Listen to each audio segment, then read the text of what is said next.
बिस्मिल्लाहिर्रहमानिर्रहीम। अस्सलाम वालेकुम फ्रेंड्स, आप देख रहे हैं एक्सप्लेनर और मैं हूं रोहेल अख्तर और आफ्टर अ लॉन्ग टाइम एक वीडियो के साथ आपकी खिदमत में हाजिर हुआ हूं।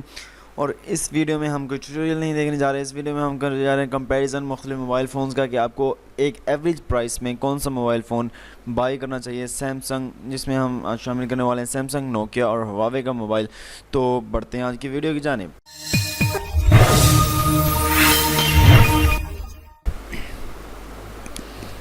तो ले चलता हूँ मैं आपको कि अपने प्रोजेक्ट की तरफ। हमारे पास 12 पॉइंट्स हैं अपने फ़ोन्स के। हम आज मुआवजा करने जा रहे हैं, कंपैरिजन करने जा रहे हैं Nokia 6 versus Samsung J7 max, J7 pro और ऑनर 8 लाइट हुआवे। तो हमारे पास इधर 8 पॉइंट है। Summary, special features, general, multimedia, performance, design, display, storage, camera, battery, networking and connectivity and price and rating. तो सबसे पहले हम आ जाते हैं अपनी समरी में आ जाती है परफॉर्मेंस। नोकिया 6 जो है वो ऑक्टा कोर है और सैमसंग गैलेक्सी J7 मैक्स जो है वो क्वाड कोर है और जो J7 प्रो है वो ऑक्टा कोर है और जो ऑनर 8 है वो भी ऑक्टा कोर है। अब ऑक्टा कोर और क्वाड कोर क्या होता है? ऑक्टा कोर में 8% ज़्यादा यानी 8 कोर्स होते हैं उसमें और वो ज़्यादा तेज़ी से काम करता है, और जो क्वाड कोर होता है उसमें 4 कोर्स होते हैं। तो इस मरहला में सैमसंग J7 मैक्स सबसे पीछे रह गया है। ठीक है जी, तो सैमसंग J7 मैक्स इस मरहला के लिहाज से बहुत पीछे है। अब आ जाते हैं डिस्प्ले की तरफ। डिस्प्ले 5.5 इंच नोकिया 6 की और J7 मैक्स की है 5.7 इंच, बहुत ज़्यादा हो जाती है।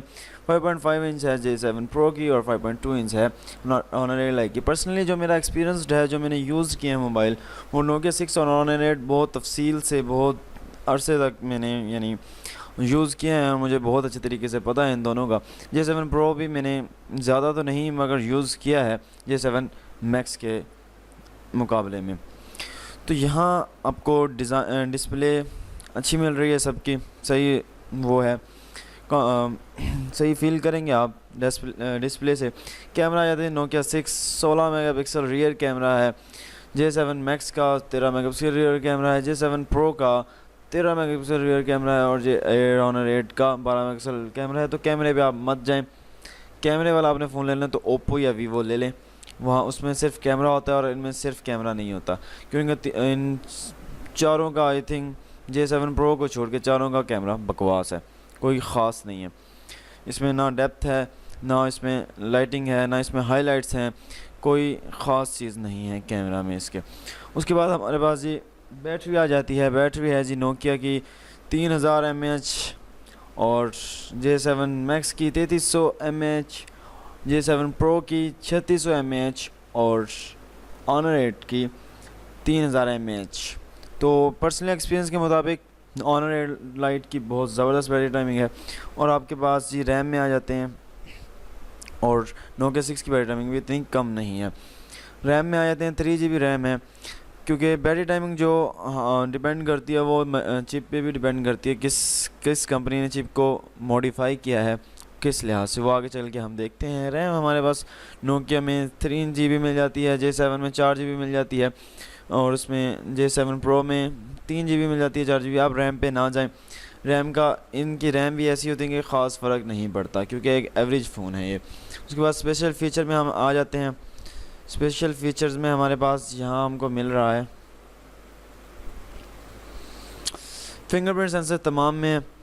इसमें नोकिया 6 में फ्रंट पे है, J7 मैक्स में भी फ्रंट पे है, J7 प्रो में भी फ्रंट पे है और ऑन एयर लाइट पे बैक पे मिल जाता है आपको सेंसर। बहुत अच्छी सेंसिटिविटी है सबकी ही। नोकिया 6 और ऑनर 8 लाइट की भी बहुत ज़बरदस्त है।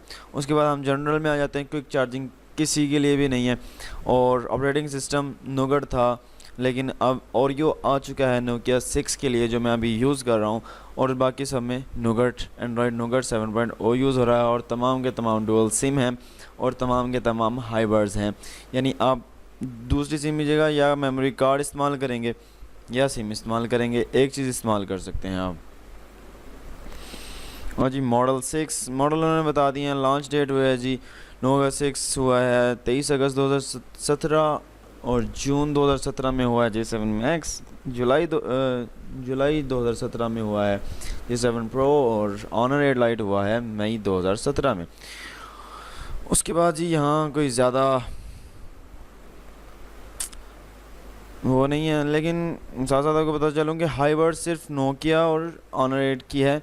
इनमें J7 Pro और J7 Max में हाईबर्ड सिम नहीं है, यानी इसमें आप सिम भी यूज़ कर सकते हैं और कार्ड भी यूज़ कर सकते हैं, मेमोरी कार्ड, SD कार्ड और 4G सब में अवेलेबल है। उसके बाद हम जाते हैं जी मल्टी मीडिया पे। तो लाउड स्पीकर सबका है और डुअल एटम्स सिर्फ सपोर्ट करता है नोकिया 6 को। 3.5 मिलीमीटर का जैक है, तो हमारे पास FM रेडियो भी है। परफॉर्मेंस में हम आ जाते हैं, तो यहाँ जो मेन चीज़ हमारी मोबाइल की होती है वो है परफॉर्मेंस, और किसने इसका प्रोसेसर बनाया है, किस कंपनी ने इसके प्रोसेसर को मॉडिफाई किया है।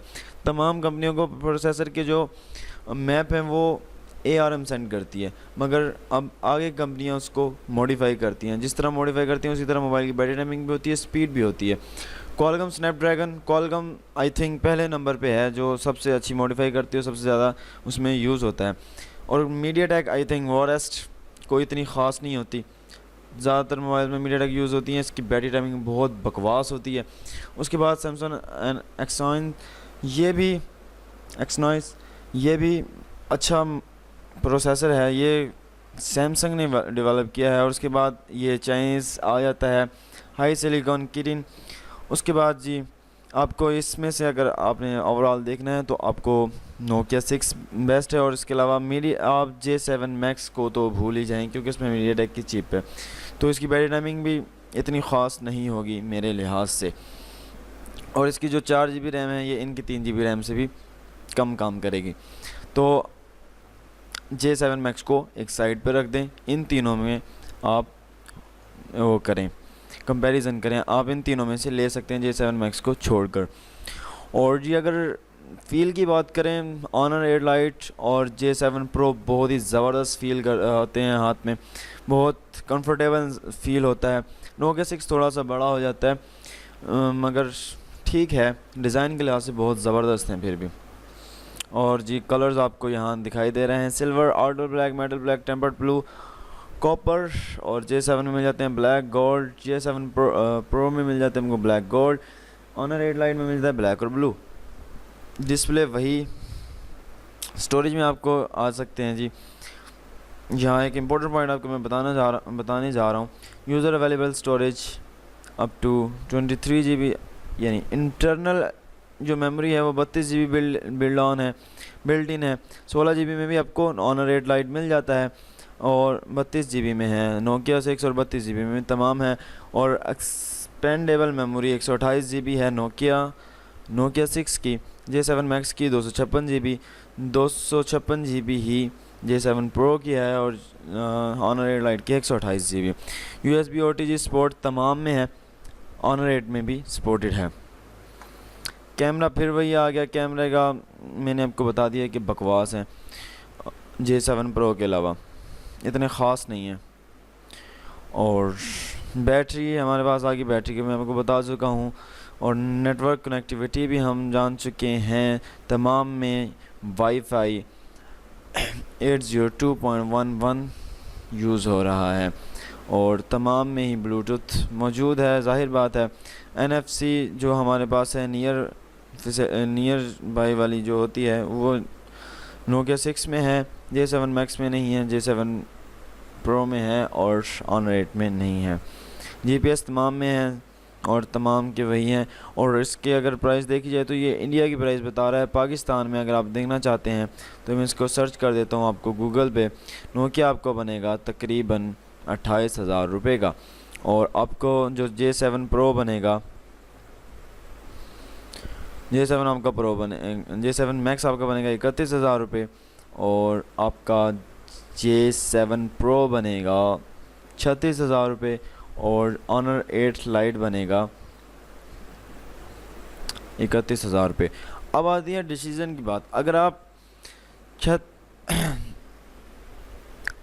36,000 रुपये में अफोर्ड कर सकते हैं J7 Pro तो आई थिंक बेस्ट है। आप J7 Pro 36,000 रुपये में ले सकते हैं, इन सब में से आई थिंक बेस्ट है। उसके बाद हमारे पास जो ऑप्शन आता है वो, क्योंकि हमने J7 Max को साइड पे रख दिया क्योंकि उसकी चिप भी इतनी अच्छी नहीं है, तो अब दो मोबाइल हमारे पास बचे, नोकिया 6 और ऑनर 8 लाइट। अब इसकी प्राइस देखें जी, आप ऑनर एलाइट थोड़ा सा महंगा है नोकिया 6 से। नोकिया 6 तकरीबन 28,000 रुपये का आता है, तकरीबन ही पाकिस्तान में 28,000 का ही ऑनर 8 लाइट है। तो आप इन दोनों में से चूज़ कर सकते हैं। ऑनर 8 लाइट कभी कभार हैंग हो जाता है अगर स्टोरेज फुल हो जाए। नोकिया 6 भी हैंग हो जाता है, ये ऐसी बात नहीं है, क्योंकि एक एवरेज फ़ोन है, ये ज़्यादा वो नहीं है। नोकिया 6 की एक सबसे बुरी बात यह है कि आप इसमें मेमोरी कार्ड यूज़ बहुत मुश्किल से कर सकते हैं। मेमोरी कार्ड में आप कंप्यूटर से चीज़ें ट्रांसफ़र नहीं कर सकते, और उसके अलावा मेमोरी कार्ड अगर आपने इसमें एक बार डाला तो किसी और में नहीं डाल सकते। बिकॉज़ वाई, क्योंकि आप जब मेमोरी कार्ड डालते हैं तो नोकिया 6 का में ये ऑप्शन आता है कि अपने मेमोरी कार्ड को अपनी इंटरनल मेमोरी में फॉर्मेट करें, यानी वो अलग से मेमोरी कार्ड यूज़ नहीं करता, उसको इंटरनल मेमोरी बना के यूज़ करता है। तो इस लिहाज से जब हम उसको फॉर्मेट करते हैं उस मेमोरी कार्ड को, तो वो किसी और मोबाइल में चलने लायक नहीं रहता।